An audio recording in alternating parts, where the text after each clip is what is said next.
Gadis ini disekap sejak usia 18 tahun, tidak pernah keluar rumah. Dunia mengira kalau dia menghilang, tapi ini selama 24 tahun. Namanya Elizabeth Fritzl, bertahan di ruang bawah tanah. Dia diberlakukan sebagai tahanan, budak, dan objek kekerasan oleh ayah kandungnya sendiri. Bahkan yang lebih menyakitkan lagi, gadis ini melahirkan 7 anak dari pria itu. Ya, itu adalah ayahnya sendiri.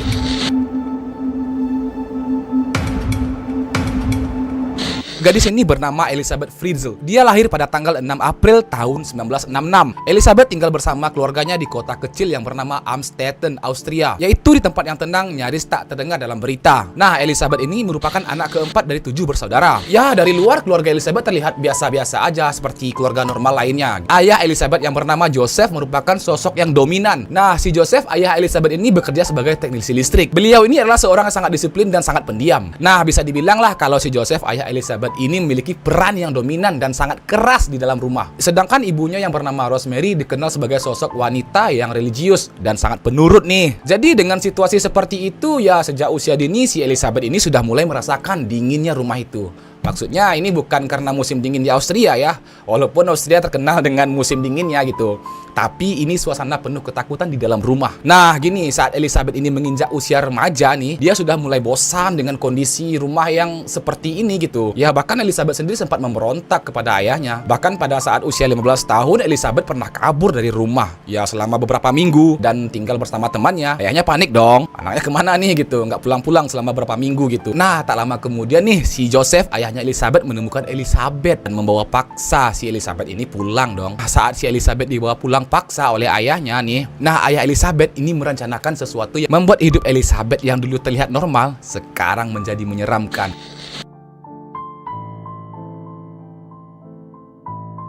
Nah, di mana nih si Joseph, ayahnya membuat sebuah ruangan di bawah tanah yang sudah dirancang sedemikian rupa untuk dijadikan penjara untuk si Elizabeth. Pada tanggal 28 Agustus 1984, Elizabeth dinyatakan menghilang. Di saat itu, Elizabeth sendiri berusia 18 tahun nih, di mana pihak kepolisian menerima laporan orang hilang. Ya, Joseph sendiri, ayahnya, mengatakan kalau anaknya itu kabur dari rumah. Bahkan si Joseph menunjukkan surat tulisan tangan dari si Elizabeth. Dan ternyata nih, surat yang ditulis oleh Elizabeth itu sendiri, faktanya surat itu dipaksa oleh ayahnya, si Joseph, kepada Elizabeth untuk menulisnya.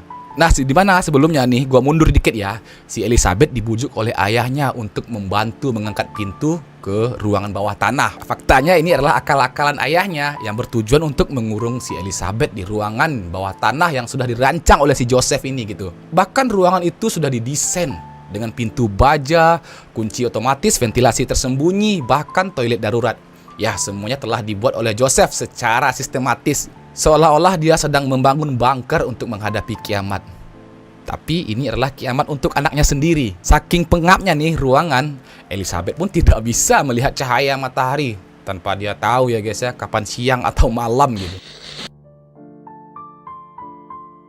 Inilah kejinya di hari pertama Elizabeth dikurung, si Joseph mulai melakukan hal yang tidak senonoh.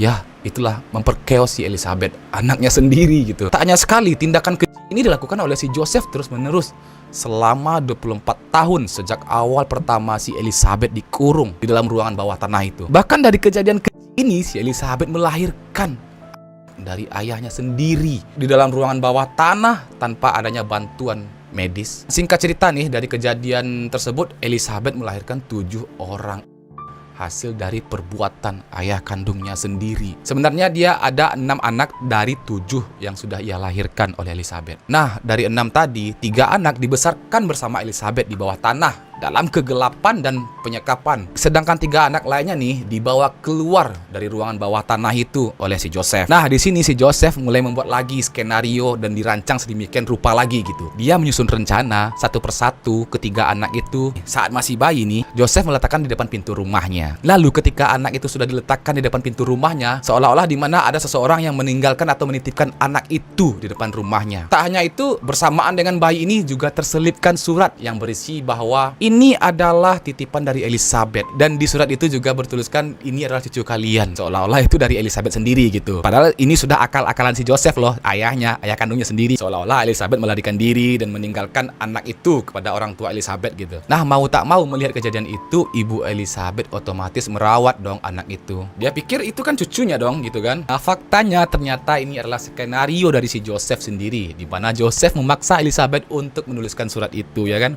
agar tidak muncul dong kecurigaan oleh ibu Elizabeth sendiri. Oh ya, Joseph, ayah Elizabeth ini benar-benar mengendalikan dan telah mengatur semuanya, bahkan dari logistik, makanan, dan pakaian untuk Elizabeth dan anak-anaknya di bunker yang dibangunnya. Nah, itu telah disiapkan, bahkan surat-surat palsu yang ia paksa ditulis oleh Elizabeth agar kebohongan ini tetap berjalan gitu. Satu persatu ditaruh lagi dengan skenario yang sama oleh si Joseph di depan pintu rumahnya. Nah, 3 orang anak lagi dibesarkan oleh Elizabeth sendiri di dalam bunkernya. Nah, singkat cerita nih, anaknya yang bernama Christine, anak pertama nih, anak sulung yang dirawat oleh si Elizabeth di dalam bunkernya, itu tak pernah melihat dunia luar kan, sama dengan Elizabeth dan 2 anak lainnya gitu. Christine tumbuh dalam kegelapan, tanpa akses dan pendidikan.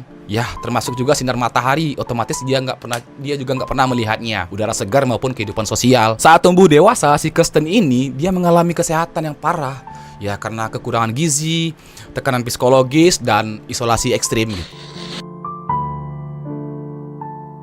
Nah, ini awalnya terbongkar kejahatan si Joseph. Hari itu pada tanggal 19 April 2008 adalah hari pertama cahaya luar menyentuh wajah Christine, anak sulung Elizabeth yang sakit parah tadi gitu. Sejak dia dilahirkan di ruangan bawah tanah selama kurang lebih 2 dekade, akhirnya si Christine dibawa ke rumah sakit dalam kondisi kritis.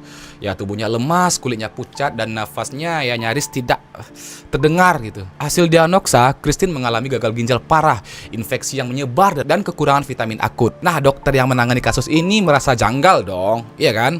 Ya, ini kan tidak masuk akal gitu. Gadis ini atau si Christine seakan-akan tidak pernah melihat matahari seumur hidupnya, ucap salah satu seorang dokter di rumah sakit. Nah, di sisi lain nih, si Joseph ini datang ke rumah sakit itu sendiri sambil mengarang cerita bahwa anak ini ditinggalkan oleh Elizabeth, yang katanya si Elizabeth ini menganut sekte atau kabur entah kemana gitu. Lagi-lagi saat ke rumah sakit, si Joseph menggunakan skenario yang sama seperti dia menitipkan ketiga anak Elizabeth di depan pintu rumahnya. Anak sulung yang bernama Christine tadi yang sakit itu dibawa bersamaan dengan surat yang ditulis oleh Elizabeth.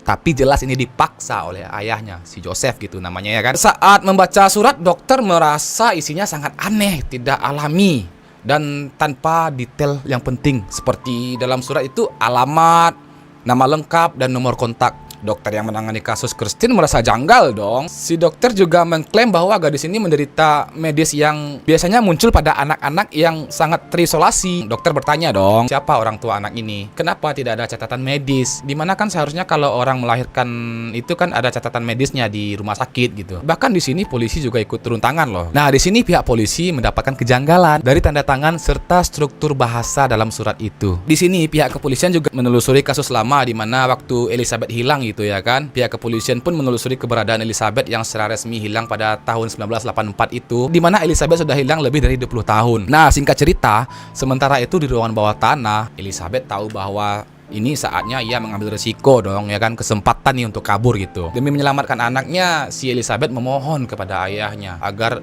ia ikut ke rumah sakit untuk menjelaskan kondisi Christine. Setelah beberapa hari memikirkan itu, akhirnya si Joseph mengalah dan membiarkan Elizabeth keluar untuk pertama kalinya. Tanggal 26 April 2008, Elizabeth tiba di rumah sakit. Wajahnya terlihat tirus, matanya redup. Tapi dokter dan polisi bisa melihat bahwa ada yang jauh lebih dalam terjadi terhadap Elizabeth. Di sini polisi dan dokter sudah menerka ya kan. Ada kayak merasa hal-hal yang ganjal gitu ya dari keadaan Elizabeth yang sudah memprihatinkan, yang kurus tadi gitu ya kan. Dan di sini polisi sudah mulai tidak percaya dengan alasan yang diberikan oleh Joseph tadi.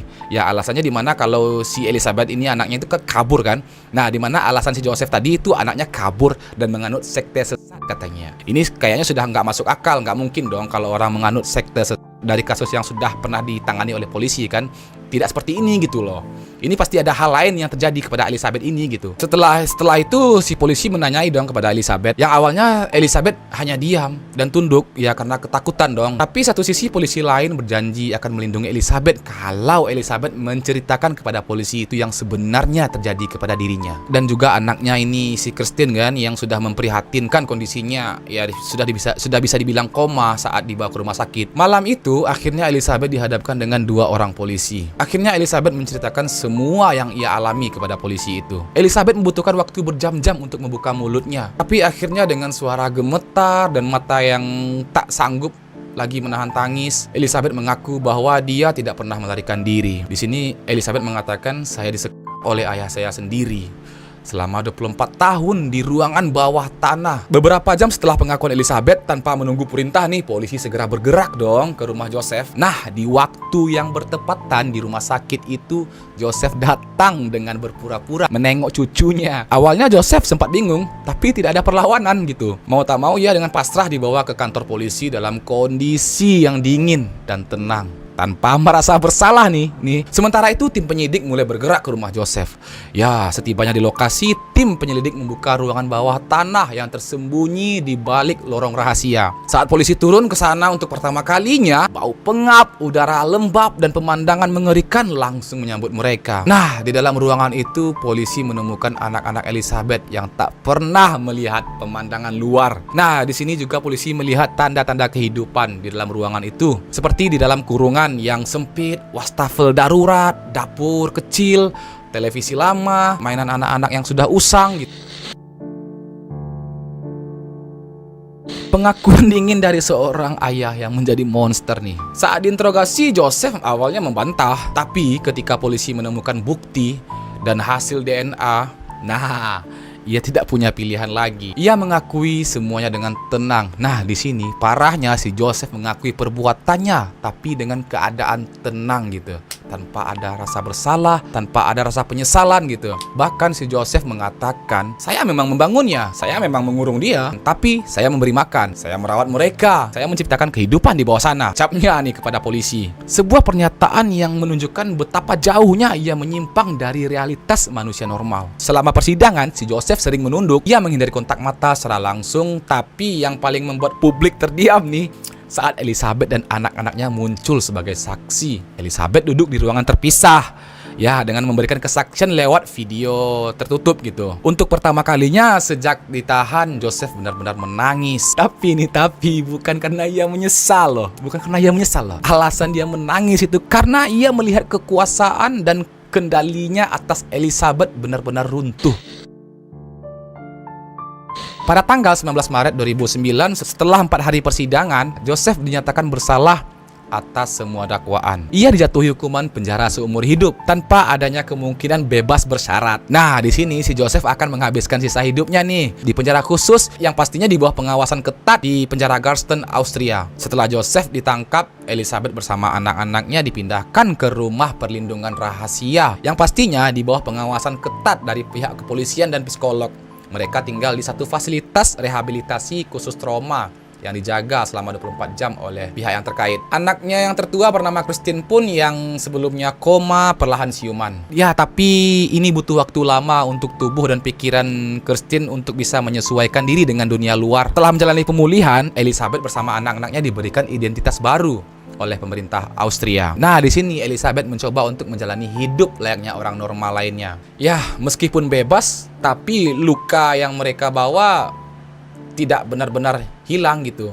Ya, yang pastinya Elizabeth dan anak-anaknya itu mengalami trauma berat, ya, di mana mereka membawa memori, ya kan, di mana Elizabeth dan anak-anaknya hidup selama 24 tahun di tempat yang gelap dan penuh, dan juga mengalami penyiksaan dari ayahnya gitu. Tapi setidaknya di sini mereka tidak lagi disekap. Akhirnya mereka bisa tertawa dan hidup di bawah sinar matahari. Elizabeth Fritzl kehilangan masa kecilnya, masa remajanya, dan kurang lebih selama 2 dekade hidupnya. Tapi yang pastinya ia tidak kehilangan lagi harapan dan dunia yang pernah begitu gelap baginya yang kini menjadi cahaya bagi anak-anaknya.